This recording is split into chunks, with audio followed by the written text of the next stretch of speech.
Hi friends, welcome to Venkat mighty tech YouTube channel. Yesterday మనం thermodynamics part 2 గురించి చెప్పుకున్నాం కదా. అయితే ఈరోజు మనం థర్మోడైనమిక్స్ పార్ట్ 3లో మనం ఈరోజు టాపిక్ చెప్పుకుందాం. అందుకనే ముందు ఇప్పటి వరకు మా ఛానల్ ని ఎవరైతే సబ్స్క్రైబ్ చేసుకోలేదో వారు వెంటనే సబ్స్క్రైబ్ చేసుకోండి. అలాగే పక్కన ఉన్న బెల్ ఐకాన్ కూడా ఆన్ లో ఉంచుకోండి. మా యొక్క నోటిఫికేషన్స్ ఎప్పటికప్పుడు మీకు తెలుస్తూ ఉంటాయి. అలాగే ప్లేలిస్ట్ లోకి వెళ్తే ప్రతి ఒక్క గవర్నమెంట్ నోటిఫికేషన్స్, సిలబస్, అలాగే ప్రతి ఒక్క ఎగ్జామ్ తాలూకు ప్రతి సబ్జెక్ట్ తాలూకు ఇంపార్టెంట్ టాపిక్స్ మీకు ప్లేలిస్ట్ అప్లోడ్ చేయడం జరుగుతుంది. కావున అవి కూడా మీరు చూడవచ్చు. ఓకే, ఈరోజు మన థర్మోడైనమిక్స్ పార్ట్ 3లో మన టాపిక్ వచ్చేసి థర్మోడైనమిక్ సైకిల్స్.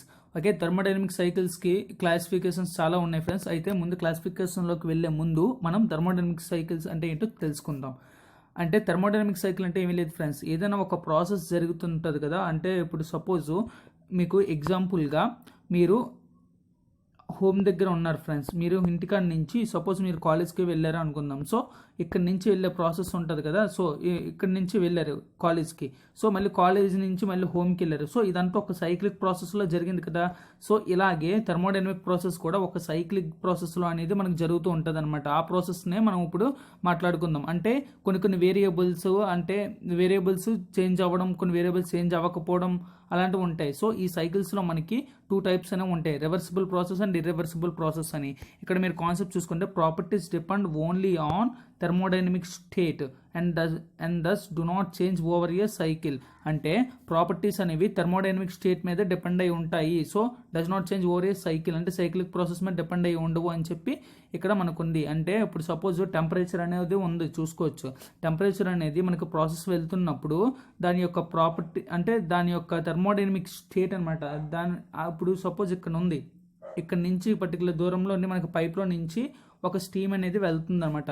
అంటే ఇనీషియల్ స్టేజ్లో ఉన్నంత టెంపరేచర్ ఫైనల్ స్టేజ్లో ఉంటుందా ఉండదా, కొంచెం ఎంతో కొంత మనకి డిక్రీజ్ అవుతూ ఉంటుంది అనమాట. సో అక్కడ ఆ స్టీమ్ యొక్క థర్మోడైనమిక్ స్టేట్ మీద డిపెండ్ అయి ఉంటుంది, అంతేగాని సైక్లిక్ ప్రాసెస్ మీద డిపెండ్ అయి ఉంటుంది అనమాట. సో ఇలాంటి యొక్క సైక్లిక్ ప్రాసెస్నే మనం ఈరోజు ఒక్కొక్క యొక్క వేరియబుల్ యొక్క థర్మోడైనమిక్ స్టేట్ ఎలా ఉంటుంది అనేది మనం చెప్పేది థర్మోడైనమిక్ సైకిల్ అనమాట. అయితే ఈ థర్మోడైనమిక్ సైకిల్స్లో మనకి మొత్తం 2 టైప్స్ ఉంటాయి. అందులో వచ్చేసి మనకి ఒకటి రివర్సిబుల్ ప్రాసెస్ అని, సెకండ్ ఇర్రివర్సిబుల్ ప్రాసెస్ అని ఉంటుంది. సో అయితే ఈ రివర్సిబుల్ ప్రాసెస్ అంటే ఏంటో ముందు ఫస్ట్ మనం మాట్లాడుతాం. అయితే రివర్సిబుల్ ప్రాసెస్ అంటే మనం దీన్ని ఒక ఎజ్యూమ్ ప్రాసెస్ అని కూడా అనుకోవచ్చు ఫ్రెండ్స్. ఒక ఎజ్యూమ్ లాంటిది. అంటే ఈ ప్రాసెస్లో ఏం జరుగుతుంది అంటే the process in which the systems and surroundings can be restored to the initial state from the final state without producing any change in thermodynamic properties of the universe is called reversible process. అంటే ఇప్పుడు suppose మనం ఒక cycle తీసుకుందాం. ఈ cycle తీసుకునేటప్పుడు ఇక్కడ 1 to 2 నుంచి మనకి సైకిల్ అనేది రన్ అయింది. సో అనదర్ మళ్ళీ 2 నుంచి 1కి వెళ్ళేటప్పుడు కూడా మనకి వెళ్ళేటప్పుడు ఆ ప్రాసెస్ అనేది అంటే టెంపరేచర్ కానీ ప్రెషర్ కానీ ఏమీ కానీ చేంజ్ అవ్వట్లేదు. రివర్సిబుల్ ప్రాసెస్లోనే అంటే చెప్పిన ప్రకారం ఏదంటే ఒక ఇనిషియల్ స్టేజ్ నుంచి మళ్ళీ ఫైనల్ స్టేజ్ నుంచి ఇనిషియల్ స్టేజ్కి వెళ్ళేటప్పుడు ఇనిషియల్ స్టేజ్ ఫైనల్ స్టేజ్కి వెళ్తుందా, అలాగే ఫైనల్ స్టేజ్ ఇనిషియల్ స్టేట్కి వెళ్తుందా, ఇలా వెళ్ళేటప్పుడు ఎలాంటి చేంజెస్ అనేవి కూడా, ఎలాంటి థర్మోడైనమిక్ ప్రాపర్టీస్ కూడా మనకి చేంజ్ అవ్వట్లేదు అని చెప్పి రివర్సిబుల్ ప్రాసెస్లో చెప్పారనమాట. అయితే మనకి ఈ రివర్సిబుల్ ప్రాసెస్ వచ్చేసి ఇంపార్టెంట్ పాయింట్స్ అంటే ఏంటో చూసుకుంటే, ఇంపార్టెంట్ పాయింట్స్ అంటే all the process take place in the cycle of operation must be extremely slow. So అర్థమైంది కదా, మొత్తం ఈ సైక్లిక్ ప్రాసెస్ అన్నీ కూడా మనం ఎక్స్ట్రీమ్లీ స్లో ప్రాసెస్ అనేవి జరుగుతుంటాయి అనమాట. సో ఒకటి గుర్తుపెట్టుకోండి ఫ్రెండ్స్, రివర్సిబుల్ ప్రాసెస్ అనేది ప్రాక్టికల్గా వర్కౌట్ కాదు, ఇది జస్ట్ మనకి ఎజ్యూమ్ లాంటిది. అంటే ఎలాంటిది అంటే కార్నోట్ అనేది సెకండ్ లా ఆఫ్ థర్మోడైనమిక్స్ మనం చెప్పుకున్నాం కదా, అందులోనే ఎజ్యూమింగ్ 100% ఎఫిషియన్సీ దాని మీద డిపెండ్ అయ్యే మనకి రివర్సిబుల్ ప్రాసెస్ అనేది కన్సిడర్ చేస్తాం. సో రివర్సిబుల్ ప్రాసెస్ అనేది ఒక మనకి ఎజ్యూమ్ లాంటిది. సో ఇందులోనే మనకి అన్నీ కూడా చేంజ్ అవ్వు ప్రాపర్టీస్ అని మనం చెప్పుకుంటాం. సో నెక్స్ట్ వచ్చేసి the working part of engine must be friction free. అంటే ఫ్రిక్షన్ ఫ్రీ, మనకి ఇంజిన్ అనేది ఫ్రిక్షన్ లేకుండా ఉంటుంది. అదే ప్రాక్టికల్గా ఉంటుందో ఉండదు. So there should be no loss of energy during the cycle of operation. So reversible ప్రాసెస్లోనంట మనకి ఎలాంటి ఎలాంటి ఎనర్జీ లాసెస్ అనేవి ఉండవంట. అంటే డ్యూరింగ్ సైకిల్ అవుతున్నప్పుడు మనకి ఎలాంటి లాసెస్ అనేవి ఉండవంట. సో ఇక్కడ మీ డయాగ్రామ్ గమనించండి, y యాక్సిస్ చూడండి. A to Bకి వెళ్ళేటప్పుడు ఎలా అయితే వెళ్ళిందో B to Aకి కూడా అలాగే వెళ్తుంది. సో ఇది ఈ గ్రాఫ్ ఫ్రెండ్స్, చూడండి గ్రాఫ్ చూసుకోండి, XY డైరెక్షన్స్లో reversible process. So reversible process అర్థమైంది కదా. నెక్స్ట్ వచ్చేసి మనకి ఇర్రివర్సిబుల్ ప్రాసెస్కి వెళ్దాం. ఇర్రివర్సిబుల్ ప్రాసెస్ అయితే ఇక్కడ చూడండి, the irreversible process is also call the natural process because all the process occurring natural and irreversible process. So already చెప్పాను కదా ఫ్రెండ్స్, మనకు ప్రాక్టికల్గా వర్క్ అయ్యేది అంటే ఇర్రివర్సిబుల్ ప్రాసెస్. ఎగ్జాంపుల్ తీసుకునే పోతికి ఇక్కడ మనం ఒకసారి చూడండి point, the heat flow between two bodies occur due to the temperature gradient between the two bodies ఉంది. సపోజ్ మనకి ఒక బాడీ టెంపరేచర్ నుంచి ఇంకో బాడీకి వెళ్ళేటప్పుడు టెంపరేచర్ అనేది లూజ్ అవుతుంది అనమాట. అంటే మళ్ళీ రిటర్న్ వచ్చేటప్పుడు అదే ప్రాపర్టీతోనే వస్తుందన్న గ్యారంటీ లేదు. సో ఇది ప్రాక్టికల్గా వర్కౌట్ అవుతుంది. సో ఇదేమవుతుంది, ఇర్రివర్సిబుల్ అవుతుంది. సో అలాగే నెక్స్ట్ వచ్చేసి water flow from high level to లో level, current moves from high potential to లో పొటెన్షియల్. అంటే ఇప్పుడు మనకి వాటర్ ఫ్లో అనేది ఉంది హై లెవెల్ని. సపోజ్ ఒక హై టెంపరేచర్ ఉన్న వాటర్ అనేది కొంచెం లో టెంపరేచర్కి వెళ్ళేటప్పుడు కొంత హీట్ అనేది కూడా లాస్ అవుతుంది అనమాట. సో ఇలాంటివన్నీ కూడా అంటే మీకు నేను ఆల్రెడీ ముందు చెప్పాను, ఎంట్రోపీ అని మీకు లాస్ట్ కాన్సెప్ట్లో చెప్పాను అనమాట. సో ఇర్రివర్సిబుల్ ప్రాసెస్లోని ఎంట్రోపీ అనేది మనకు ఉంటుంది, రివర్సిబుల్ ప్రాసెస్లో మనకి ఎంట్రోపీ ఉండదు. మీకు లాస్ట్ కేస్ వింటే మీకు ఇర్రివర్సిబుల్ ప్రాసెస్ అనేది మీకు క్లారిటీగా అర్థమవుతుంది. సో ఓకేనా ఫ్రెండ్స్, మనకి రివర్సిబుల్ ప్రాసెస్లోని ఎంట్రోపీ లాసెస్ అనేవి ఉండదు. అది రివర్సిబుల్ ప్రాసెస్ అంటే ఎంట్రోపీ అనేది ఉంటుంది. సో ఎందుకంటే ఇది న్యాచురల్ ప్రాసెస్. న్యాచురల్గా మనం ఏదైనా చేసినప్పుడు అంటే ఒక సైక్లిక్ ప్రాసెస్లోని ఖచ్చితంగా మనం ఎనర్జీస్ అనేవి లాస్ అవుతాం. సో రివర్సిబుల్ ప్రాసెస్ అనేది ఏంటి, దాన్ని ఇజ్యూమ్ కాబట్టి లాసెస్ అవ్వు అని చెప్పుకుంటాం. కానీ ఇర్రివర్సిబుల్ ప్రాక్టికల్గా మనకి న్యాచురల్ లైఫ్లోకి వచ్చేపోతికి మనకి లాసెస్ అనేవి జరుగుతాయి. సో ఇందులోకి వచ్చేపోతికి మీరు కింద కీ పాయింట్స్ 4 పాయింట్స్ చూడండి. ఓకే, ఇందులోని ఫస్ట్ పాయింట్ చూడండి, in the irreversible process the initial state of the system and surrounding cannot be restore from the final state. అంటే ఇనిషియల్ స్టేట్లో ఉన్నంత మనకి ఫైనల్ స్టేజ్లోని మళ్ళీ ఉండదు అని చెప్పాడు. అలాగే during the irreversible process the వేరే state of the system and path of change from initial state to final state not in equilibrium with each other. అంటే మనకి ఇనిషియల్ స్టేజ్లోనే ఉన్న చేంజ్ అనేది అంటే మనకు పాత్ అంటాం కదా, అలాగే నా ఫైనల్ స్టేజ్కి వచ్చిపోతికి మనకి not equilibrium with each other అన్నాడంట. అంటే ఇనిషియల్ స్టేజ్లో ఉన్నంత ఫేస్ కండిషన్ ఫైనల్ స్టేజ్లో ఉండదు, ఇనిషియల్లో ఉన్నంత ఫైనల్ స్టేజ్లో ఉండదు అని చెప్పాడు ఇర్రివర్సిబుల్ ప్రాసెస్లో. ఎందుకు అంటే థర్డ్ పాయింట్ చూస్తే చూడండి, during the irreversible process the entropy of the system increases. చెప్పాను కదా, ఈ సైక్లిక్ ప్రాసెస్లోనే మనకి ఎంట్రోపీ అనేది ఇంక్రీజ్ అవుతుంది. ఎంట్రోపీ అంటే ఏంటి, మనం ఎనర్జీ అనేది లూజ్ అయిపోతున్నాం అనమాట. ఎంట్రోపీ అనేది అంటే ఇనిషియల్లో ఉన్నంత టెంపరేచర్ అనేది ఈ ఫైనల్లోకి వెళ్ళేపోతికి ఇక్కడ ఏమవుతుందంటే సరౌండింగ్స్లోకి మనం కొంత ఎనర్జీ అనేది లూజ్ అయిపోతున్నాం. సో దాన్నే మనం ఎంట్రోపీ అంటాం. సో ఈ ఎంట్రోపీ అనేది రివర్సిబుల్ ప్రాసెస్లో చాలా ఎక్కువగా ఉంటుంది. అలాగే రివర్సిబుల్ ప్రాసెస్లో ఎంట్రోపీ అనేది 0 తీసుకుంటాం. ఓకేనా ఫ్రెండ్స్, ఇంక నెక్స్ట్ వచ్చేసి మనకి క్లాసిఫికేషన్లోకి వచ్చేద్దాం.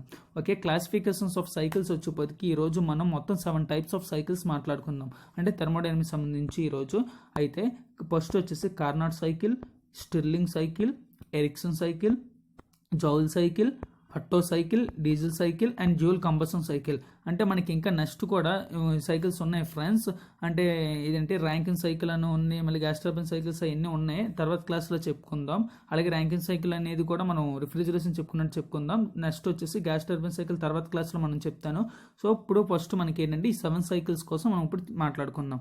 అందులో వచ్చేసి కార్నాట్ సైకిల్ కూడా మనకి ఇది ఒక అజంప్షన్ ఆఫ్ సైకిల్ ఫ్రెండ్స్. అంటే ఇది ప్రాక్టికల్గా వర్కౌట్ కాదు, ఒక అజంప్షన్స్ మాత్రమే. అజంప్షన్ యూజ్ చేసుకొని అండ్ కార్నాట్ ఇంజిన్ అసంప్షన్స్ మాత్రం యూజ్ చేసుకొని కొన్ని ఇన్స్ట్రక్షన్స్ ఉన్నాయి, చూడండి ఒకసారి. The assumption made for describing the working of Carnot engine are as follows. అందులో చూస్తే the piston moving cylinder does not develop during motion అని ఉంది. ఓకే చూడండి, ఇక్కడ the piston moving in cylinder does not develop any friction during motion. అంటే piston అనేది సిలిండర్లో move అయినప్పుడు మనకి ఫ్రిక్షన్ అనేది ఎలాంటి ఫ్రిక్షన్ డెవలప్ అవ్వదు అని చెప్పి మనకి కార్నాట్ సైకిల్లో చెప్పాడు. అంటే ప్రాక్టికల్గా మనకు అలాగ ఉంటుందా అంటే ఉండదు, ఫ్రిక్షన్ అనేది ఖచ్చితంగా ఉంటుంది. సో నెక్స్ట్ వచ్చేసి the wall of piston and cylinder are considered perfect insulators of heat. అంటే మనకి లోన్ సిలిండర్స్ అనేవి పిస్టన్ సిలిండర్ ఉంటుంది కదా, ఇన్సులేషన్ ఆఫ్ హీట్ అంటే లోన్ ప్రొడ్యూస్ అయిన టెంపరేచర్ బయటికి రాకుండా ఆపుతుంది అని అన్నారు. ప్రాక్టికల్గా వర్కౌట్ అవుద్దా, లేదు వర్కౌట్ కాదు. మనకి హీట్ అనేది మనకి బయటకు వస్తుంది కదా ఇంజిన్ నుంచి. సో నెక్స్ట్ వన్ వచ్చేసి the cylinder head is so arranged that it can be a perfect heat conductor of heat insulator. So cylinder head కూడా మనకి ఇన్సులేటర్గా బిహేవ్ చేస్తుందా అంటే అది కూడా చేయదు, హీట్ అనేది మనకి బయటకు వస్తుంది. అంటే ఇక్కడ ఏంటి అంటే కార్నోట్ సైకిల్ మనం ఆలోచించుకుంటే మనకి ఇవన్నీ కూడా అవుతాయని, అంటే కార్నోట్ అంటే ఒక ఎగ్జాంప్షన్. సో దీన్ని బేస్ చేసుకుని మనకు అన్ని సైకిల్స్ వస్తాయి కాబట్టి మనం దీన్ని ఎజ్యూమ్గానే తీసుకోవాలి. సో నెక్స్ట్ పాయింట్ ఏంటి, the transfer of heat does not affect the temperature of source or sink. అయితే మనకి దీని నుంచి వచ్చే హీట్ అనేది మనకి సోర్స్కి సింక్ ఎఫెక్ట్ ఉండదని చెప్పాడు. అలాగే next working medium is perfect and gas is constant specific heat. So constant specific heat అనేది కూడా ఉంటుంది అని చెప్పాడు. Compressor and expansion are reversible. So Carnot cycle అనేది compressor and expansion are reversible అని చెప్పాడు. అయితే ఇది నిజమో కాదనేది మనకు నెక్స్ట్ వచ్చే సైకిల్స్లో మనకు అర్థమవుతుంది. సో మన కార్నోట్ సైకిల్ గురించి మాట్లాడుకుంటున్నాం కాబట్టి కార్నోట్ సైకిల్ ప్రకారం మనం ఎగ్జంప్షన్ అనేవి తీసుకుందాం. సో ఓకేనా ఫ్రెండ్స్, అర్థమయ్యే కదా ఈ 6 ఎగ్జామ్స్. ఈ 6 ఎగ్జంప్షన్స్ అనేవి చాలా ఇంపార్టెంట్. ఖచ్చితంగా ఇందులో 4 ఎగ్జామ్స్ నుంచి ఒక బిట్ వచ్చే అవకాశం ఉంటుంది. సో ఈ టాపిక్ అనేది చాలా ఇంపార్టెంట్, ఒకసారి చూసుకోండి. అయితే మనం ఇక్కడ చూసుకుంటే కార్నోట్ సైకిల్స్లో మనకి 2 ప్రాసెస్ ఉంటాయి. 2 ఐసోథర్మల్ ప్రాసెస్ ఉంటాయి, 2 అడియాబెటిక్ ప్రాసెస్ అనేవి ఉంటాయి. అందులోని 1 to 2 ప్రాసెస్ చూడండి. 1 to 2 ప్రాసెస్లోని ఇక్కడ 1 to 2 ప్రాసెస్లోని మీరు ఈ గ్రాఫ్ చూస్తే 1 నుంచి 2కి ఏముంది, ఐసోథర్మల్ ఎక్స్పాన్షన్ ఉంది. సో ఐసోథర్మల్ ఎక్స్పాన్షన్ తీసుకుందాం. The heat supplied absorbed by air and utilised doing external work.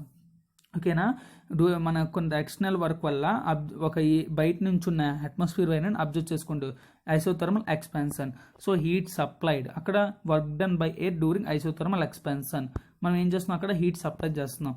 So work done already last కేసులో చెప్పుకున్నాం కదా, పీవీ లాగ్ V2/V1. పీవీ బదులు MR T1 log R. R అంటే V2/V1 మనం ఏమనుకున్నాం, expansion ratio కదా. So మనకి ఏమవుతుంది, V2/V1 ఎక్స్పాన్షన్ రేషియో ఆర్ అనుకున్నాం కాబట్టి V2/V1 బదులు ఆర్ వేసుకున్నాం. లాగ్ పీవీ వాల్యూ ఎంత, ఎంఆర్టీ. అంటే లాస్ట్లో గ్యాస్ ఈక్వేషన్స్ చెప్పుకున్నప్పుడు మనం చెప్పాను ఎంఆర్టీ అని పీవీ ఈక్వల్ టు. సో మనకి P1V1 బదులు MRT1 వేసుకున్నాం, లాగ్ అలాగే ఇంచేసుకున్నాం. సో అయితే మీరు రిమైనింగ్ ఇటు V2/V1 అంటే ఆర్. సో సరిపోయింది కదా, R equal to expansion ratio ఇక్కడ ఇచ్చాడు. సో అర్థమైంది కదా. Next second process during reversible adiabatic or isentropic expansion. So ఇక్కడ చూడండి, నెక్స్ట్ మనకి 2 to 3లో ఐడియాబెటిక్ ఎక్స్పాన్షన్ ప్రాసెస్ ఉంది కదా, సైకిల్ చూడండి, adiabatic expansion process. So adiabatic expansion ప్రాసెస్లోకి మనం వెళ్ళిపోతే ఇక్కడ చూడండి, no heat is absorbed or rejected by the air అన్నాడు. అంటే డిక్రీజ్, ఇక్కడ మనకి హీట్ అనేది అబ్జర్వ్ చేసుకోవట్లేదు, అలా రిజెక్ట్ చేసుకోవట్లేదు. అప్పుడు ఏమవుతుంది, డిక్రీజ్ ఇన్ ఇంటర్నల్ ఎనర్జీ అనేది డిక్రీజ్ అవుతుంది. ఎందుకంటే మనకి టెంపరేచర్ ఉన్నప్పుడే కదా ఇంటర్నల్ ఎనర్జీ అనేది మనకి ఇంక్రీజ్ అవుతుంది లోపల. ఎప్పుడైతే టెంపరేచర్ ఇచ్చామో అప్పుడే ఇంటర్నల్ ఎనర్జీ ఇంక్రీజ్ అవుతుంది. అదే ఎప్పుడైతే మన టెంపరేచర్ అనేది ఇవ్వట్లేదో మనకి ఇంటర్నల్ ఎనర్జీ అనేది ఆటోమేటిక్గా తగ్గిపోతుంది. So decrease in internal energy equal to work done by air during adiabatic expansion. So work done మనకి ఐడియాబెటిక్ ఎక్స్పాన్షన్ ఫార్ములా ఐడియాబెటిక్లో నేను చెప్పాను. ఐడియాబెటిక్ ప్రాసెస్లోనే లాస్ట్ వీడియోలో చెప్పినప్పుడు మనకు వచ్చిన లాస్ట్ ఫార్ములా ఏంటి, P2V2 minus P3V3 by gamma -1.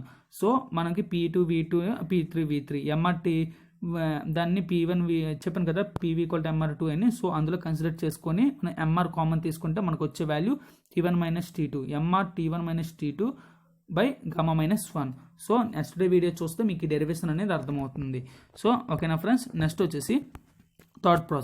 Third isothermal compression process. ఇక్కడ చూడండి, isothermal compression 3 to 4 isothermal compression process ఇక్కడ ఉంది కదా, 3 to 4 isothermal compression process. So ఇప్పుడు దాని గురించి చెప్పుకుందాం.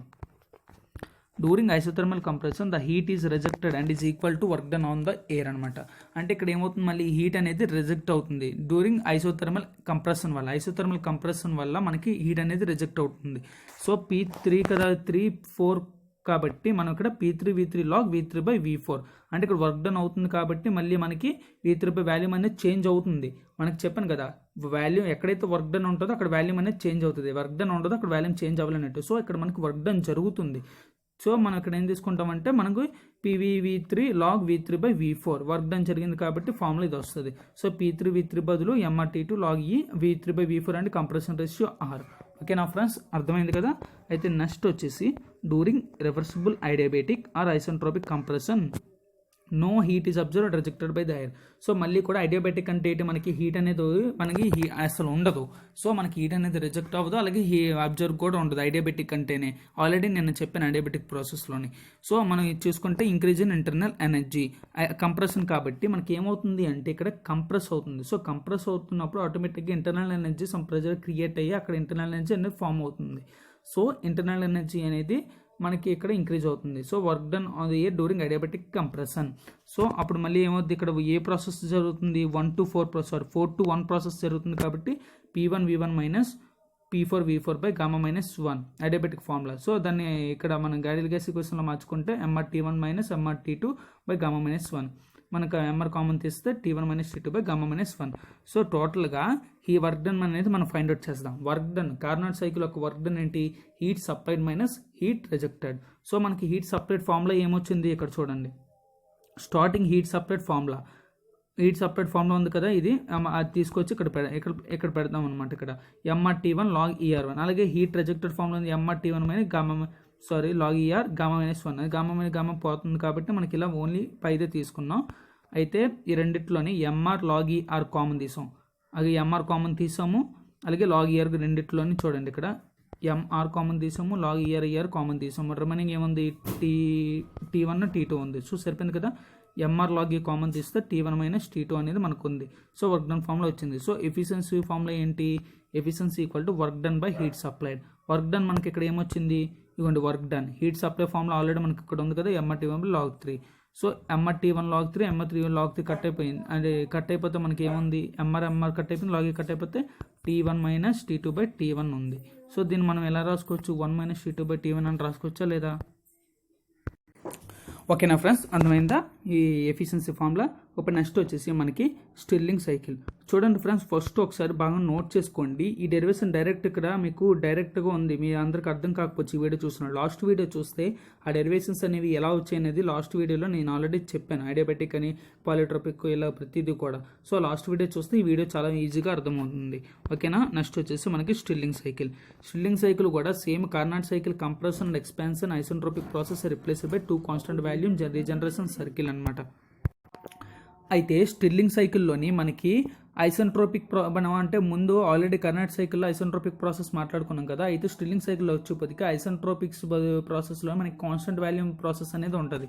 ఇక్కడ చూడండి గ్రాఫ్గా చూస్తే ఇక్కడ చూడండి 1 to 2 ప్రాసెస్లోని మనకి isothermal expansion heat edition from external sources. So 1 to 2 ప్రాసెస్లో మనకి అక్కడ కూడా హీట్ అనేది యాడ్ చేసాం ఇందులోని కార్నాట్ సైకిల్లో. నెక్స్ట్ వచ్చేసి 2 to 3 కాన్సెప్ట్ చూడండి. 2 to 3లో constant volume heat transfer, internal heat transfer from the gas to regenerated. So constant వాల్యూమ్లోని హీట్ అనేది ట్రాన్స్ఫర్ చేసాం from the gas to the regenerated. అక్కడ ఏం చేసాం, అక్కడ అడియాబెటిక్ ఎక్స్పాన్షన్ చేసాం ఆ ముందు దాంట్లో. సో నెక్స్ట్ వచ్చేసి ఇక్కడ మళ్ళీ ఏం చేసాము, 3 to 4లో ఐసోథర్మల్ కంప్రెషన్ హీట్ రిజెక్షన్ చేసాం. సేమ్ దానిలాగే ఇక్కడ కూడా ఐసోథర్మల్ కంప్రెషన్లోని హీట్ అనేది రిజెక్ట్ చేసాం. అలాగే ఇక్కడ కాన్స్టెంట్ 4 to 1 ప్రాసెస్లోని constant volume heat transfer, internal heat transfer from the regenerated to the gas. Okay, అర్థం కదా. ఇక్కడ కాన్స్టెంట్ వాల్యూమ్లోని heat transfer, internal heat transfer from the regenerated to the gas. So అయితే మనకి efficiency of the Stirling cycle is same as that Carnot cycle. అయితే మనకి ఫైనల్గా మనం ఈ డెరివేషన్ చేసుకొని వస్తే మన డెరివేషన్ అని ఇక్కడ సమ్స్ చేసిన ఏం చేసినా సరే స్టిర్లింగ్ తాలూకు cycle, Stirling the Carnot cycle efficiency అనేది సమానంగా వస్తుంది ఫ్రెండ్స్. ఒకవేళ ఎగ్జామ్లో అడుగుతాడు అనమాట, స్టిర్లింగ్ సైకిల్ ఎఫిషియన్సీ అనేది మనకి ఒక వాల్యూ ఇచ్చేసి అయితే కార్నాట్ సైకిల్ ఎఫిషియన్సీ ఎంత అని చెప్పి ఆప్షన్స్లో ఇస్తాడు. అలాంటప్పుడు ఇలాంటి లాజిక్ బిట్స్ని మీరు బాగా గుర్తుపెట్టుకోండి. మనకి ఎప్పుడు కూడా స్టిర్లింగ్ సైకిల్ ఎఫిషియన్సీ ఎలా అయితే వస్తుందో మనకి అలాగే కార్నాట్ సైకిల్ ఎఫిషియన్సీ కూడా అలానే వస్తుంది. సో ఈ పాయింట్ మీరు గుర్తుపెట్టుకోండి, చాలా ఇంపార్టెంట్. ఓకేనా. మనం ఇప్పుడు వచ్చేసి నెక్స్ట్ సైకిల్ చూడండి, ఇక్కడ ఫార్ములా కూడా చూడండి 1 మైనస్ T2 బై T1. అక్కడ కార్నాట్ కూడా చూడండి 1 minus T2 by T1. So efficiency formula అనేది ఒకటే. అలాంటప్పుడు ఏమవుద్ది, ఎఫిషియన్సీ ఒకటే అయినప్పుడు మనకు ఆన్సర్ కూడా efficiency of Stirling cycle equal to efficiency of Carnot cycle. So next వచ్చేసి ఎరిక్సన్ సైకిల్ గురించి ఇప్పుడు మనం మాట్లాడుకుందాం. Okay, Ericsson cycle. ఈ యొక్క సైకిల్స్ వచ్చేసి మనకి ఏంటి అంటే మనకి కాన్స్టెంట్ ప్రాసెస్ అనేవి ఉంటాయి, కాన్స్టెంట్ ప్రెజర్స్ అనేవి ఉంటాయి అనమాట. యాక్చువల్గా ఇది మనం రేపు గ్యాస్ టర్బైన్ సైకిల్స్లో మనం ఇది యూజ్ చేస్తాము, అది మీకు రేపు చెప్తాను వివరంగా. అయితే ఈరోజు మనం మామూలుగా ఎక్స్ప్లెయిన్ చేసుకుందాం.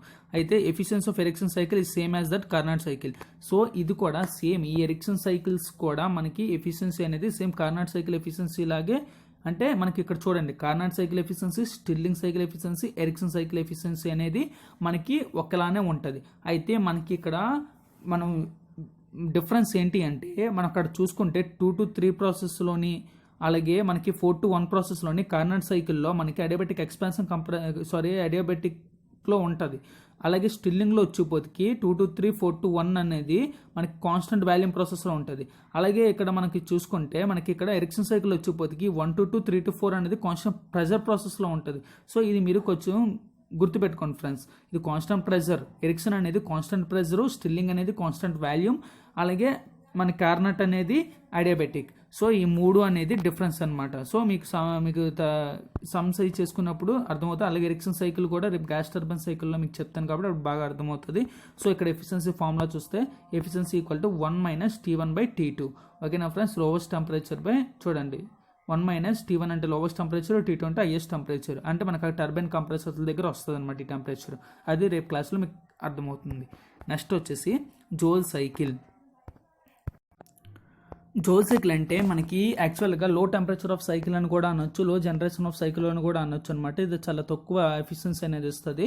అయితే ఇందులో వచ్చేసి మనకి మీరు గమనిస్తే చూడండి 2 కాన్స్టెంట్ ప్రెజర్ ప్రాసెస్. ఇక్కడ చూసారా 1 to, ఇక్కడ చూడండి ఇక్కడ మనకి 1 to 2 అనేది, మళ్ళీ ఇక్కడ 3 to 4 అనేది 2 కాన్స్టెంట్ ప్రెజర్ ప్రాసెస్, అలాగే 2 ఐసెంట్రోపిక్ ప్రాసెస్ అనేది మనకి ఇందులో ఉంది. అలాగే టీఎస్ డయాగ్రామ్స్ కూడా చూడండి, మనకి ఎంట్రోపీ అనేది 1 to 4 to 1, అలాగే 2 to 3 అనేది ఎంట్రోపీ కూడా సమానంగా ఉంది. సో ఇటుక చూసుకుంటే మనకి ఇప్పుడు efficiency equal to 1 - T3 - T4/T2/T1. ఇది ఆల్రెడీ నేను డెరివేషన్లో మీకు అర్థమవుతుంది. నేను డెరివేషన్స్ అవి చూస్తే రిలేషన్స్ అన్నీ మీకు అర్థమవుతుంది. సో ఇక్కడ ఏం చేసుకున్నాము, 1 ఇక్కడ T3 - T4 మనం ఎలా రాసుకోవచ్చా లేదా చూడండి. T3 - T4, T3 × 1 - T4/T3 ఎలా రాసుకోవచ్చో ఒకసారి చూడండి. ఇక్కడ మనము ఎల్సిఎం తీసుకుంటే చూడండి 1 - T3 మనకు చూడండి ఇక్కడ మనం ఎల్సిఎం T3 తీసుకున్నాం. సో T3 తీసుకుంటే T3 - T4 అయింది. ఓకేనా, అప్పుడు ఇక్కడ ఏమైంది, ఇక్కడ T3 ఉంది.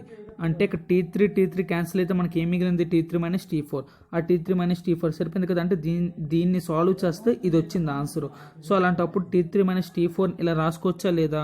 సో ఓకేనా ఫ్రెండ్స్, అర్థమైంది కదా. అలాగే T2 - T1 కూడా మనం ఈ రకంగా రాసుకున్నాం. సో అది ఈక్వేషన్ 1 అనుకున్నాం.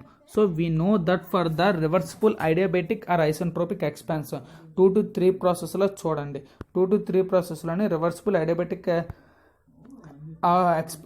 ఎక్స్పాన్షన్ ఆర్ ఐసెంట్రోపిక్ ఎక్స్ప్రెషన్ అనుకుంటే మనకి ఇక్కడ expansion adiabatic temperature volume relation, temperature pressure relation మనం తీసుకుంటే చూడండి, temperature volume relation T3/T2 = V2/V1 × γ-1.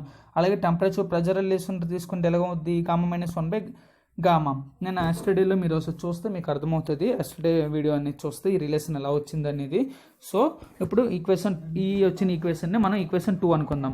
అలాగే and for reversible adiabatic or isentropic compression 4 to 1 process తీసుకుంటే మనకి T4/T1 = ఇది కూడా మనకి ఐసెంట్రోపిక్ వస్తుంది కాబట్టి process T4 temperature volume pressure relation తీసుకుంటే T4/T1 = V1/V4 హోల్ పవర్ γ-1, అలాగే P4/P1 γ-1/γ. ఇది ఈక్వేషన్ 3.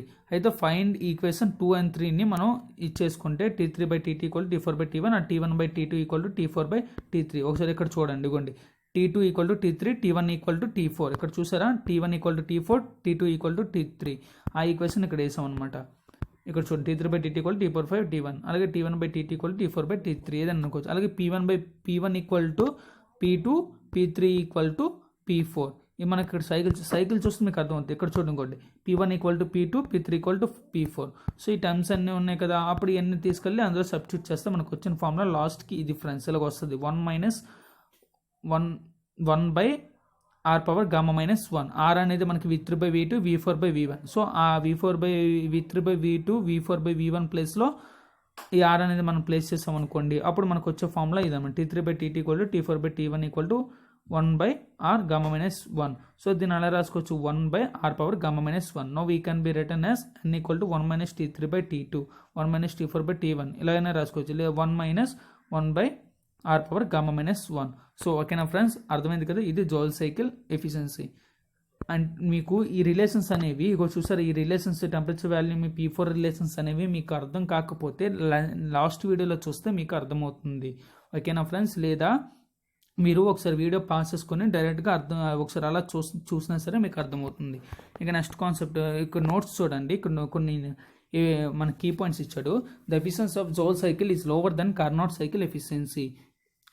ఇక్కడ చూడండి, అంటే ఎఫిషియన్సీ జౌల్ సైకిల్ ఎఫిషియన్సీ అనేది కార్నాట్ సైకిల్ కన్నా ఎఫిషియన్సీ తక్కువ ఉంటుంది అంటే ఆల్రెడీ చెప్పిన కదా మీకు, ఇది లో టెంపరేచర్ అనేది.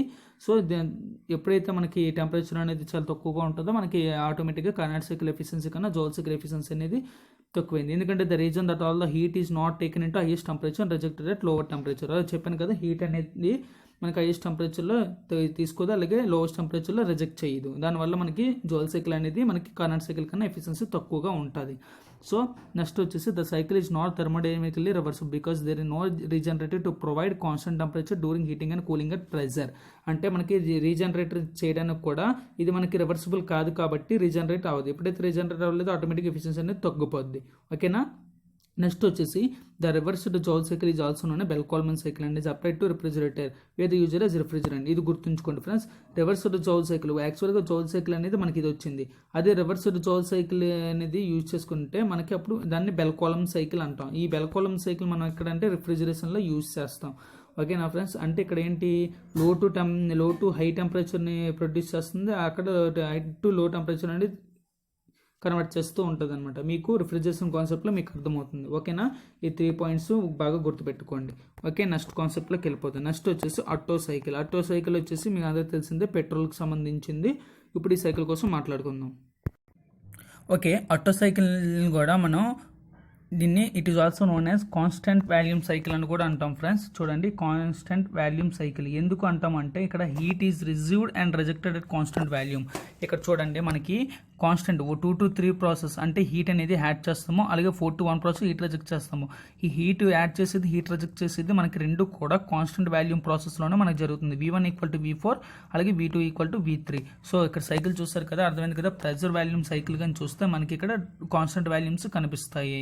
ఓకేనా, అర్థమైంది కదా. అందుకే దీన్ని కాన్స్టెంట్ వాల్యూమ్ సైకిల్ అని కూడా అంటాం. ఇక్కడ చూసుకుంటే ఇది the ideal Otto cycle consisting of 2 constant volume and 2 reversible adiabatic or isentropic process అని కూడా అంటాం. ఓకేనా, ఇప్పుడు నెక్స్ట్ వచ్చేసి మనం ఎఫిషియన్సీ ఎలాగో ఫైండ్ అవుట్ చేయాలో చూద్దాం.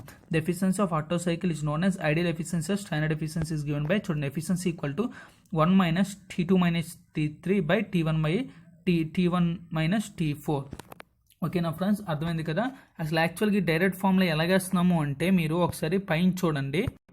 మీకు ఆల్రెడీ ముందు చెప్పాను కదా, మొత్తం అన్ని సైకిల్స్ కూడా కార్నాట్ సైకిల్ని బేస్ చేసుకొని మనకి ఈ సైకిల్స్ అనేది డిజైన్ చేస్తాం. అనేది కార్నాట్లో చూసుకుంటే 1 మైనస్ T1 బై T2 అంటే lowest temperature by highest temperature అనేది చూసుకున్నాం. అలాగే ఇప్పుడు మనం ఒకసారి ఆటో సైకిల్లోకి వెళ్ళండి.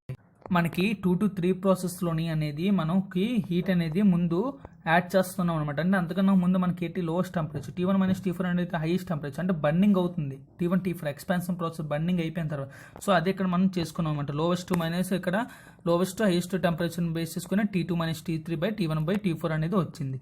ఓకేనా, ఇప్పుడు అలాగే 1 మైనస్ T2 మైనస్ T3ని మనం ఏమనుకున్నాం, ఇలాగ T3 into T2 by T3 by minus 1 అనుకుందాం. అలాగే T4ని T1 బై T4 మైనస్ 1 అనుకుందాం. So we know that for the reversible adiabatic isentropic expansion process. So next వచ్చేసి 1 to 2 ప్రాసెస్లో చూసుకుంటే T2 by T1 equal to V1 by V2 temperature volume relation తీసుకుందాం. అప్పుడు ఏమంది V1 by V2. అసలు యాక్చువల్గా మనం ఏంటి చెప్పుకున్నాం, V2 బై V1 అనేది R అనుకున్నాం కంప్రెషన్ రేషియో. కానీ ఇక్కడ మనకి V1 బై V2 అంటే temperature is inversely proportional to V కాబట్టి మనకి T2 ఈక్వల్ టు V1 అవుతుంది, T1 ఈక్వల్ టు V2 అవుతుంది. సో అప్పుడు చేసుకుని గామా మైనస్ 1 ఆల్రెడీ రిలేషన్ ఉంది కదా, మన టెంపరేచర్ వాల్యూమ్ రిలేషన్ ఎస్టర్డే మాట్లాడుకున్నాం కదా, ఆ ఫార్ములా ఇక్కడ అప్లై చేసాం. So 1 minus R gamma minus 1 whole power gamma minus 1. So అలాగే రివర్సిబుల్ ఐడియాబెటిక్ ఐసెంట్రోపిక్ కంప్రెషన్ గురించి మాట్లాడుకుంటే మనకి T3 by T4 equal to V4 by V3 into gamma minus hole power gamma minus 1. So దాన్ని కూడా 1 by R gamma minus 1. ఇక్కడ చూడండి V3 by V4 equal to V2 by V1.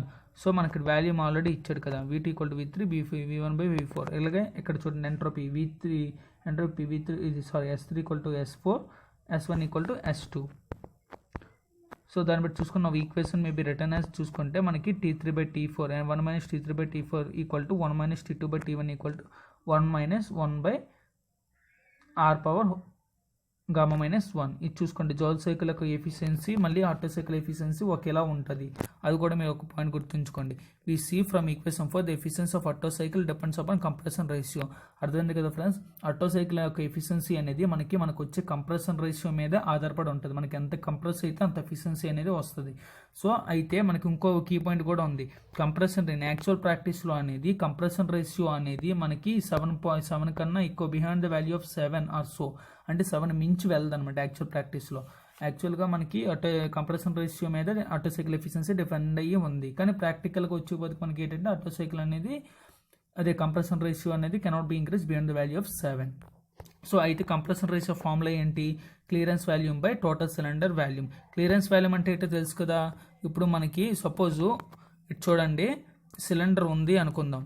Cylinder ఉంది, ఇది cylinder head, ఇది మనకి piston అనమాట. ఇది టీడీసీ, ఇది బీడీసీ, కిందది మన బీడీసీ. అయితే పిస్టన్ యొక్క పైకి వెళ్ళినప్పుడు ఇక్కడ సమ్ క్లియరెన్స్ ఉన్నది అంటాం, దాన్ని క్లియరెన్స్ వాల్యూమ్ అంటాం. టోటల్ సిలిండర్ అంటే ఏమొస్తుంది? ఈ స్పేసు ప్లస్ ఈ క్లియరెన్స్ స్పేసు రెండు వస్తాయా రాదా? సో దీన్నే టోటల్ సిలిండర్ వాల్యూమ్ అంటాం అనమాట. అది చూడండి, టోటల్ సిలిండర్ వాల్యూమ్ అంటే clearance volume plus stroke volume, అలాగే క్లియరెన్స్ వాల్యూమ్ అంటే స్ట్రోక్ వాల్యూమ్ బై గామా -1. ఓకేనా ఫ్రెండ్స్. ఈ కీ పాయింట్స్ కూడా మీరు గుర్తుపెట్టుకోండి, efficiency and key points. Next వచ్చేసి మనకి డీజిల్ సైకిల్లో వచ్చేపోతే మనకి ఇక్కడ మనకి ఏంటంటే ఒకటి కాన్స్టెంట్ వాల్యూమ్, ఒకటి కాన్స్టెంట్ ప్రెజర్ ఉంటుంది. అంటే హీట్ ఎడిషన్ అనేది కాన్స్టెంట్. ఇక్కడ చూడండి, హీట్ ఎడిషన్ అనేది కాన్స్టెంట్ ప్రెజర్లో, అలాగే హీట్ రిజెక్షన్ అనేది కాన్స్టెంట్ వాల్యూమ్ ప్రాసెస్లో మనకి జరుగుతుంది. ఇక్కడ ఉంది సైకిల్ చూడండి. This is important cycle on which diesel engine. It is also known a constant pressure cycle and heat is received at constant pressure cycle. So మనకి heat is received అంటే heat is added. So మనకి heat అనేది add చేసుకుంటాం కాబట్టి constant ప్రెజర్లోని. So దీనికి constant pressure cycle అని కూడా అంటాం. సో అయితే the ideal diesel cycle consisting of 2 reversible adiabatic or isentropic constant pressure, constant volume process చెప్పాను కదా. ఇందులోనే 2 రివర్సిబుల్ 2 ఐసెంట్రోపిక్ ప్రాసెస్, అలాగే ఒకటి కాన్స్టెంట్ వాల్యూమ్, ఒకటి కాన్స్టెంట్ ప్రెజర్ ప్రాసెస్ అనేవి ఉంటాయి. సో అయితే మనం ఇక్కడ మొత్తం the external efficiency of the cycle is given by, అంటే ఆటో సైకిల్ చేసాం కదా, సేమ్ ఆటో సైకిల్ని బట్టి దీన్ని చేసుకుంటూ పోతే మనకి వచ్చే ఫార్ములా ఇది 1 - 1 గామా T3 - T4 T2/T1. మనం ఇది చేసుకుంటే అప్పుడు T3 ఇక్కడ కట్ ఆఫ్ రేషియో. యాక్చువల్గా మనం అక్కడ V2/V1 అనేది కంప్రెషన్ రేషియో తీసుకుంటాం. ఇక్కడ వచ్చేపోతే ఏంటంటే కట్ ఆఫ్ రేషియో ఫ్రెండ్స్. అంటే ఇక్కడ కంప్రెషన్ రేషియో V4/V1 అవుతుంది. అక్కడ మనకి ఏమవుతుంది? కంప్రెషన్ V2/V1 అవుతుంది. సో అది మీరు ఒకసారి చూసుకోండి. ఎందుకంటే ఆటో సైకిల్ అనేది కంప్రెసర్ రేషియో మీద బేస్ అయ్యి ఎలా ఉంటుందో, ఇక్కడ మనకి ఈ డీజిల్ సైకిల్ అనేది కట్ ఆఫ్ రేషియో మీద డిపెండ్ అయి ఉంటుంది. ఇక్కడ కీ పాయింట్స్ చూడండి. The efficiency of diesel cycle is lower than the Otto cycle. అంటే దీని తాలూకు ఎఫిషియన్సీ అనేది సేమ్, అదే కంప్రెషన్ రేషియో అనేది ఒకవేళ రెండిట్లకి డీజిల్ సైకిల్కి అలాగే ఆటో సైకిల్కి మనకు ఒకేలా ఉంటే, మన కంప్రెషన్ రేషియో సమానంగా కనుక ఉంటే మనకి డీజిల్ సైకిల్ అనేది ఆటో సైకిల్ కన్నా తక్కువగా ఉంటుంది. అంటే ఆటో సైకిల్ యొక్క ఎఫిషియన్సీ ఎక్కువగా ఉంటుంది. అలాగే diesel cycle increases with the decrease in cut off and approaches maximum equal to auto cycle efficiency. అంటే అర్థం కదా, డీజిల్ సైకిల్ యొక్క డిక్రీజ్ అంటే కట్ ఆఫ్ రేషియో డిక్రీజ్ చేసాము అంటే అప్పుడు ఆటో సైకిల్కి ఈక్వల్గా ఉంటుంది. When cut is zero, when cut off is zero, that is చూడండి ఈక్వల్ టు 1 అనమాట. కట్ ఆఫ్ రేషియో అనేది 0 అయితే మనకి ఈక్వల్ టు 1 అవుతుంది. ఓకేనా ఫ్రెండ్స్, అర్థమైంది కదా. సేమ్ ఆటో సైకిల్ అలాగైతే ఏమైనా డెరివేట్ చేశారో ఇది కూడా అలాగే డెరివేట్ చేయండి. ఈ ఫార్ములా అనేది చాలా ఇంపార్టెంట్. ఓకేనా, ఫార్ములా ఇంపార్టెంట్. అలాగే ideal diesel cycle efficiency of diesel cycle is lower than of Otto cycle. ఈ బిట్ కూడా మనకు అడిగే ఛాన్సెస్ ఉంది. ఎప్పుడు అంటే same compression ratio, same expansion ratio, same cut off ratio అనుకుంటూ ఆప్షన్స్ ఇస్తాడు మనకి. ఎక్కడ అంటే సేమ్ కంప్రెషన్ రేషియో ఉన్నప్పుడు డీజిల్ సైకిల్ అనేది ఆటో సైకిల్ కన్నా ఎఫిషియన్సీ తక్కువగా ఉంటుంది. ఈ పాయింట్ మీరు గుర్తుంచుకోండి. నెక్స్ట్ లాస్ట్ వచ్చేసి డ్యూయల్ కంబషన్ సైకిల్ అంటే ఏమీ లేదు ఫ్రెండ్స్, మొత్తం 5 ప్రాసెస్ ఉంటాయి. అంటే ఏం లేదు, ఆటో సైకిల్ని డీజిల్ సైకిల్ని రెండు కూడా మనం కంబైన్ చేసేస్తేనే డ్యూయల్ కంబషన్ సైకిల్. అయితే దీన్ని మనం ఇంకో నేమ్ కూడా అంటాం. అదే ఏంటంటే it is some times semi diesel cycle అని కూడా అంటాం ఫ్రెండ్స్. సెమీ డీజిల్ సైకిల్ అంటే ఇక్కడ చూసుకోండి constant pressure to constant volume. ఎందుకంటే హీట్ అడిషన్ అనేది మనకి ఫస్ట్ ప్రెజర్లో పెడుతున్నాం, ప్రెజర్లో కాన్స్టెంట్ ప్రెజర్లో హీట్ అనేది యాడ్ చేస్తున్నాం, అలాగే కాన్స్టెంట్ వాల్యూమ్ని యాడ్ చేస్తున్నాం, ఫస్ట్ ప్రెజర్ యూజ్ చేస్తున్నాం. సో ఇక్కడ మనకి ఐసెంట్రోపిక్ ప్రాసెస్లో కూడా జరుగుతుంది. సో మనం ఏంటంటే ఇక్కడ మెయిన్ ఫస్ట్ మన కాన్స్టెంట్ ప్రెజర్ కాబట్టి హీట్ అబ్జర్వ్డ్ అనేది మనకి దీన్ని ఎందుకు సెమీ డీజిల్ సైకిల్ అని కూడా అంటాం అనమాట. అయితే ideal dual combustion consisting of ఇక్కడ చూడండి two reversible adiabatic or isentropic two constant volume అలాగే వాటి కాన్స్టెంట్ ప్రెజర్ ప్రాసెస్. ఈ ప్రాసెస్ గుర్తుంచుకోండి ఫ్రెండ్స్, బిట్స్లో అడుగుతాడు మనకి ఆటో సైకిల్ యొక్క ప్రాసెస్లో ఏంటి, 2 కాన్స్టెంట్ వాల్యూమ్ 2 ఐసెంట్రోపిక్. అంటే డీజిల్ అంటే 1 కాన్స్టెంట్ ప్రెజరు అలాగే కాన్స్టెంట్ వాల్యూమ్ అలాగే 2 ఐసెంట్రోపిక్ ప్రాసెస్. అలాగే డ్యూయల్ కంబషన్ వచ్చేపోతే ఏంటి 2 ఐసెంట్రోపిక్ ఒకటి కాన్స్టెంట్ 2 కాన్స్టెంట్ వాల్యూము అలాగే ఒకటి కాన్స్టెంట్ ప్రెజర్. ఈ ఒకసారి ప్రాసెస్ ఒకసారి గుర్తుంచుకోండి. అలాగే మనకి ఎఫిషియన్సీ మనకి స్టిల్లింగ్ సైకిల్ అలాగే కార్నాట్ సైకిల్ కూడా చెప్పాం కదా, ఐసెంట్రోపిక్ ఆర్ ఐడియాబెటిక్ అని. అలాగే ఈ ప్రాసెస్లో మెయిన్ ఇంపార్టెంట్ ప్రాసెస్ మీద కూడా ఒక బిట్ వచ్చే అవకాశాలు ఉంటాయి. సో మనకి ఇక్కడ వచ్చేపోతికి మనకి టోటల్గా 2 కంబైన్ చేసి మనకి ఎఫిషియన్సీ చేస్తే 1 - T3/T1 gamma into T2 - T1 plus T1 - T5. సో ఇదంతా ఫైండ్ అవుట్ చేస్తే మనకు వచ్చే ఫార్ములా ఇది. ఇందులో వచ్చేపోతికి compression ratio V4/V3 = V3/V1. Compression ratio V3/V1 అవుతుంది డ్యూయల్ కంబషన్ సైకిల్లో. యాక్చువల్గా మనకి ఏంటి V2/V1 అవుతుంది, కానీ ఈ డ్యూయల్ కంబషన్లో V3/V4. Cut off ratio V2/V1 V2/V3. Pressure expansion ratio P1/P3. Sorry expansion ratio ఇది 5 ప్రాసెస్ కదా, P1/P5 అవుతుంది pressure or expansion ratio. So అర్థమైంది కదా మీకు ఈ రిలేషన్ అనేది. ఒకసారి డెరివేట్ సేమ్ ఆటో సైకిల్ ఇవన్నీ కార్నాట్ సైకిల్ ముందు వివరించాం కదా, దాని ప్రకారం ఇది చేసుకొని వెళ్తే మీకు ఈజీగా అర్థమవుతుంది. ఓకేనా ఫ్రెండ్స్, ఇవి ఇక్కడ చూడండి ఆటో సైకిల్లోనే వచ్చేపోతికి మనకి కట్ ఆఫ్ రేషియో అనేది ఒకటి ఉంటుంది, డీజిల్ సైకిల్లో వచ్చేపోతికి ఆల్ఫా వాల్యూ అంటే ప్రెజర్ ఎక్స్పాన్షన్ రేషియో అనేది 1. ఇక్కడ అంటే ఇక్కడ మనకి కట్ ఆఫ్ రేషియో 1, ఇక్కడ diesel cycle expansion ratio 1. The efficiency of dual combustion cycle greater than diesel cycle less than auto cycle. అంటే అర్థమైంది కదా, ఇందులో ఈ డ్యూయల్ కంబషన్ సైకిల్ కూడా మనకి ఆటో సైకిల్ కన్నా ఎఫిషియన్సీ తక్కువగా ఉంటుంది, కానీ డీజిల్ సైకిల్ కన్నా ఎక్కువగా ఉంటుంది. అది ఇప్పుడు కంప్రెషన్ రేషియో సమానంగా ఉన్నప్పుడు. ఓకేనా ఫ్రెండ్స్, అర్థమైంది కదా. ఈ వీడియో కానీ మీకు నచ్చినట్టయితే మీ ఫ్రెండ్స్కి షేర్ చేయండి, అలాగే మీరు లైక్ చేయండి. ఏమైనా డౌట్స్ ఉంటే కింద కామెంట్ సెక్షన్లో చెప్పండి ఫ్రెండ్స్. అలాగే మీకు ఈ వీడియో తాలూకా PDF కావాలి అనుకుంటే టెలిగ్రామ్ ఛానల్లోని లింక్లో జాయిన్ అయితే అక్కడ మీకు ఈ PDF అనేది లభిస్తుంది ఫ్రెండ్స్. ఓకేనా. అలాగే నేను నెక్స్ట్ వీడియోలో వచ్చేసిపోతికి మనం గ్యాస్ టర్బైన్ సైకిల్స్ కోసం మాట్లాడుకుందాం. గ్యాస్ టర్బైన్స్ అలాగే నెక్స్ట్ డే వీడియో ఎవరైనా చూడలేని వాళ్ళంటే చూడండి, వాళ్ళు చూస్తే మీకు ఈ వీడియో అనేది ఖచ్చితంగా అర్థమవుతుంది. అలాగే ఇప్పటివరకు మా ఛానల్ ఎవరైతే సబ్స్క్రైబ్ చేసుకోవాలో సబ్స్క్రైబ్ చేసుకోండి. ఓకేనా. Thank you. Have a nice day. జై హింద్.